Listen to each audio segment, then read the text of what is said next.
قربانی کے جانور، اہل سنت والجماعت کا موقف یہ ہے کہ قربانی میں جو جانور ذبح کرنے ہیں، اونٹ یا اونٹنی، بیل یا گائے، بھینسا یا بھینس، مینڈا یا بھیڑ، دمبا یا دمبی، بکرا یا بکری، یہ قربانی کے اندر جانور ذبح کرنے ہیں۔ چنانچہ فتاوی المگیریہ الباب الخامس میں ہے، اما جنسہ فہو ان یکون من الاجناس الثلاثہ الغنم او الابل او البقر ويدخل في كل جنس نوعه والذكر والانثى منه والخصي والفحل لانطلاق اسم الجنس على ذلك۔ فرمایا کہ قربانی میں جو جانور ذبح کیے جا سکتے ہیں وہ ان تین قسموں میں سے ہونے چاہیے، بکری، اونٹ اور گائے، اور ان میں ہر جنس کی نوع یعنی ہر جنس کی قسم اس میں شامل ہے، مذکر ہو یا مؤنث ہو، نر ہو یا مادہ، خصی ہو یا بغیر خصی۔ آگے فرمایا والماز نوع من الغنم والجاموس نوع من البقر، مینڈا یہ بکری کی قسم ہے اور بھینس یہ گائے کی قسم ہے۔ تو ہم جن جانوروں کی قربانی کے قائل ہیں وہ بکرا یا بکری، مینڈا یا مینڈی جسے بھیڑ کہتے ہیں، گائے یا بیل، اسی کے اندر بھینس یا بھینسا ہے، اور اونٹ یا اونٹنی۔ تو بنیادی طور پر یہ بنے گے بکری یا بکرا، اسی کے اندر شامل ہے بھیڑ اور مینڈا، گائے بیل، اسی کے اندر شامل ہے بھینس یا بھینسا، نمبر 3 اونٹ یا اونٹنی، نمبر 1 بکرا بکری، نمبر 2 اونٹ یا اونٹنی، نمبر 3 گائے یا بیل۔ یہ ہے بنیادی طور پہ جانور قربانی کے اندر ذبح کرنے ہیں۔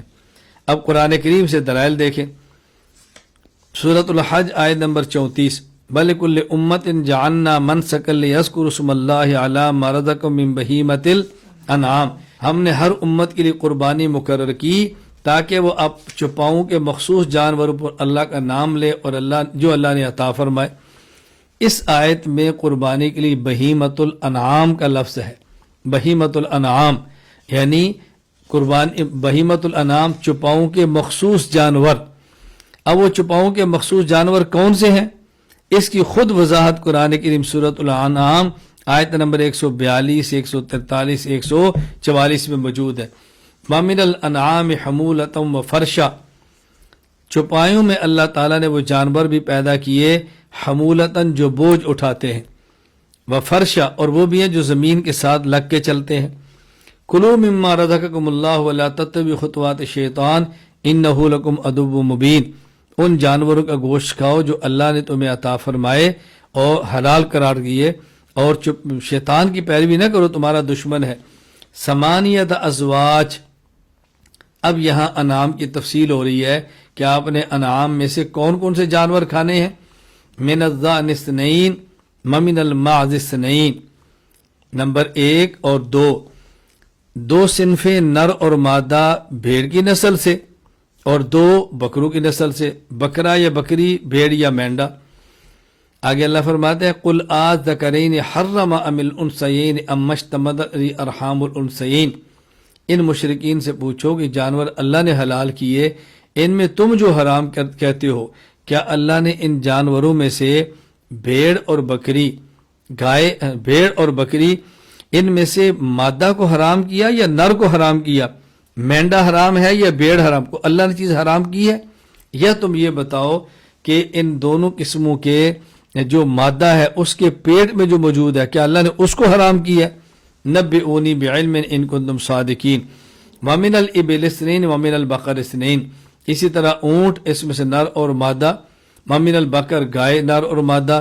تم یہ بتاؤ آذکرین حرم ام الانثیین، کیا اللہ تعالیٰ نے ان کے نر حرام کیے یا اللہ نے ان کے مادہ حرام کیے؟ ام اشتملت علیہ ارحام الانثیین، یا اللہ تعالیٰ نے ہر اس بچے کو حرام کیا جو ان دونوں نسلوں کے مادہ کے پیٹ میں موجود ہے۔ دیکھو یہاں بہیمۃ الانعام 8 جانور بیان فرما دیے، 2 بھیڑوں میں سے، 2 بکریوں میں سے، 2 اونٹوں میں سے اور 2 گایوں میں سے۔ امام ابو محمد عبد الرحمن بن محمد بن ادریس بن مہران المعروف بن ابی حاتم الرازی رحمہ اللہ، وفات 327 ہجری، وہ تحریر فرماتے ہیں تفسیر ابن ابی حاتم الرازی میں، کہتے ہیں ابو جعفر محمد بن علی سے ہے کہ ایک آدمی علی المرتضیٰ رضی اللہ تعالی عنہ سے قربانی کے جانور کے بارے میں، جانور کے متعلق سوال کیا، تو حضرت نے فرمایا من الثمانیۃ الازواج، من الثمانیۃ الازواج، یہ جو قرآن کریم نے 8 کا ذکر کیا جوڑے جوڑے، تو وہ مراد ہے، ان میں سے کوئی بھی ذبح کر لو، بھیڑ ذبح کر لو، یا تو مینڈا ذبح کر لو، بکرا ذبح کر لو یا بکری ذبح کر لو، 4 اونٹ ذبح کر لو یا اونٹنی ذبح کر لو، 6 بیل ذبح کر لو یا گائے ذبح کر لو، 8 یہ آپ نے فرمایا کہ 8 فَكَأَنَّ رَجُلُ شَكَّ، آدمی کو شک ہوا کہ کیا فرما رہے ہیں؟ حضرت علی نے فرمایا تقرأ القرآن، تو قرآن پڑھتا ہے؟ کہا جی ہاں۔ فرمایا فَسَمِعْتَ اللَّهَ يَقُولُ يَا أَيُّهَا الَّذِينَ آمَنُوا أَوْفُوا بِالْعُقُودِ أُحِلَّتْ لَكُمْ بَهِيمَةُ الْأَنْعَامِ، تم نے قرآن کریم میں پڑھا کہ اللہ تعالیٰ فرماتے ہیں کہ تمہارے لیے حلال کر دیا گیا یہ چپاؤں میں سے خاص جانوروں کو۔ قال وسمعت یقول، کیا تو نے قرآن کریم میں سے یہ پڑھا؟ اللہ فرماتے ہیں لیذکر اسم اللہ علی ما رزق من بہیمۃ الانعام، چاہیے کہ وہ نام لیں ان اللہ کے عطا کردہ جانوروں پر جو چپاؤں میں سے خاص جانور ہیں۔ کیا تو نے پڑھا ومن الانعام حمولۃ و فرشا، کیا تو نے سنا اللہ تعالیٰ فرماتے ہیں من الضأن اثنین ومن البقر اثنین ومن الماعز اثنین ومن الابل اثنین۔ تو علی رضی اللہ تعالیٰ عنہ نے اس آیت کو بطور دلیل کے پیش فرمایا کہ قربانی کے جانوروں میں یہ 8 جانور موجود ہیں، مینڈا بھیڑ 2، بکرا اور بکری 4، بیل اور گائے 6، اونٹ اور اونٹنی 8، یہ 8 جانور، باقی بھینس اور بھینسا اسی کے اندر شامل ہے۔ ہمارے دلائل اس بات پر ہم بات شروع کریں گے کہ یہ تو 8 جانور وہ ہیں کہ جس کو اہل سنت والجماعت بھی مانتے ہیں اور غیر مقلدین بھی مانتے ہیں۔ اب مسئلہ ہے کہ یعنی بھینس کو قربانی کے جانور کے طور پہ ذبح کرنا جائز ہے یا جائز نہیں؟ اہل سنت والجماعت احناف کا موقف یہ ہے کہ جس طرح گائے کو ذبح کرنا قربانی میں جائز ہے، اسی طرح بھینس کو بھی قربانی میں ذبح کرنا جائز ہے، بھینس کی قربانی کرنا جائز ہے۔ اس پہ ہمارے دلائل، دلیل نمبر 1 حدیث پاک حافظ ابو شجاع شیروے بن شہردار بن شیروے دیلمی رحمہ اللہ تعالی، وفات 509 ہجری، فرماتے ہیں الفردوس بماسور الخطاب میں حضرت علی فرماتے ہیں کہ بھینس قربانی میں 7 آدمیوں کی طرف سے کافی ہے۔ حضرت علی رضی اللہ تعالیٰ عنہ نے بھینس کو قربانی کا جانور شمار فرمایا۔ دلیل نمبر 2 یہ بھی حدیث ہے حسن بصری رحمۃ اللہ علیہ سے، حضرت حسن بصری رحمہ اللہ وفات 110 ہجری، مصنف ابن ابی شیبہ لابی بکر عبداللہ بن محمد المعروف ابن ابی شیبہ، حضرت امام بخاری رحمہ اللہ کے استاذ، مصنف ابن ابی شیبہ میں حضرت حسن بصری رحمہ اللہ کا قول نقل فرماتے ہیں الجاموس بمنزلۃ البقر، فرمایا کہ بھینس ایسے ہی ہے جیسے گائے ہوتی ہے۔ اب بات سمجھیں، ہم نے ایک دلیل مسند فردوس دیلمی سے بیان کیا علی کا ارشاد، نمبر 2 مصنف عبد الرزاق سے پیش کیا حسن بصری کا ارشاد، اور میں نے 2 حدیثیں ان کو کہا، حضرت علی کی بات کو بھی حدیث کا، حسن کی بات کو بھی حدیث کا، تو ممکن ہے کسی کے ذہن میں آئے یہ حدیث تو نہیں ہے۔ پہلی بات حضرت علی کی ہے، وہ صحابی ہے، اور دوسری بات حسن بصری کی ہے جو کہ تابعی ہے، تو حدیث کیسے ہوئی؟ میں کہتا ہوں آپ حدیث کی تعریف پہ غور فرمائیں کہ حدیث کی تعریف کیا ہے۔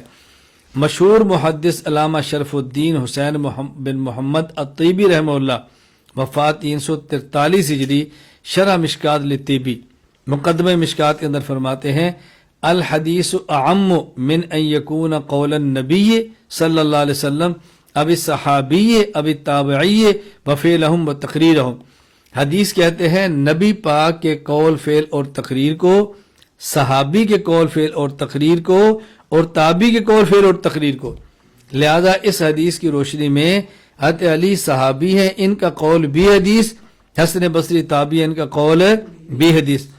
اسی طرح مولانا خیر محمد جلندری رحمہ اللہ تعالی وفات 1390 ہجری، خیر الاصول میں فرماتے ہیں رسول اللہ صلی اللہ علیہ وسلم و صحابہ کرام رضی اللہ عنہم اور تابعین کے قول فعل تقریر کو حدیث کہتے ہیں۔ حدیث پاک کی یہ تعریف جس طرح علامہ طیبی نے مقدمہ مشکات میں کی ہے، مولانا خیر محمد جلدی رحمہ اللہ تعالیٰ نے خیر الاصول میں فرمائی ہے. اسی طرح علامہ ظفر احمد عثمانی رحمہ اللہ نے قواعد فی علوم الحدیث میں فرمائی ہے, اور یہی ترتیب امام ابن حجر عسقلانی رحمہ اللہ تعالیٰ نے شرح نخبہ کے اندر فرمائی ہے. تو حدیث کے اندر تو نبی کا قول فعل تقریر بھی ہے, صحابی کا قول فعل تقریر بھی ہے, اور تابعی کا قول فعل تقریر بھی ہے. دلیل نمبر 3, حضرت امام احمد بن محمد بن حنبل رحمہ اللہ وفات 241 ہجری فرماتے ہیں الجوامیس ترجع عن سبعۃ. بھینس کے متعلق پوچھا گیا کہ بھینس کی قربانی میں کتنے لوگ شریک ہو سکتے ہیں. الجوامیس ترجع عن سبعۃ, کیا بھینس کی قربانی میں بھی 7 آدمی شریک ہو سکتے ہیں؟ حضرت فرمانے لگے لا عارف خلاف ھذا, مجھے اس مسئلے میں اختلاف معلوم نہیں. گویا ان نے اس بات کو تسلیم کیا کہ بھینس کے قربانی کا جانور ہونے میں امت کا اجماع ہے. مسائل احمد بن حنبل و اسحاق بن راہوے مسئلہ نمبر 2865. اسی طرح علامہ ابو بکر محمد بن ابراہیم ابن المنذر رحمہ اللہ وفات 319 ہجری کتاب الاجمال ابن المنذر میں فرماتے ہیں وَأَجْمَعُوا عَلَىٰ أَنَّ حُکْمَ الْجَوَامِيسِ حُکْمَ الْبَقَرِ. فقہا کے اس بات پر اجماع ہے کہ جو حکم گائے کا ہے وہی حکم بھینس کا ہے. دلیل نمبر 4, قیاس شرعی. امام سفیان ثوری رحمہ اللہ وفات 161 ہجری. مصنف عبد الرزاق حدیث نمبر 6881 فرماتے ہیں تحسب الجوامیس مع البقر, بھینسوں کو گائے کے ساتھ شمار کیا جائے گا. اسی طرح امام مالک بن انس رحمہ اللہ وفات 179 ہجری. موطا امام مالک باب ما جاء فی صدقۃ البقر انما ہی بقر کلھا, یہ بھینس گائے ہی ہے, یعنی گائے کے حکم میں ہے. ایک اور جگہ ارشاد فرماتے ہیں الجوامی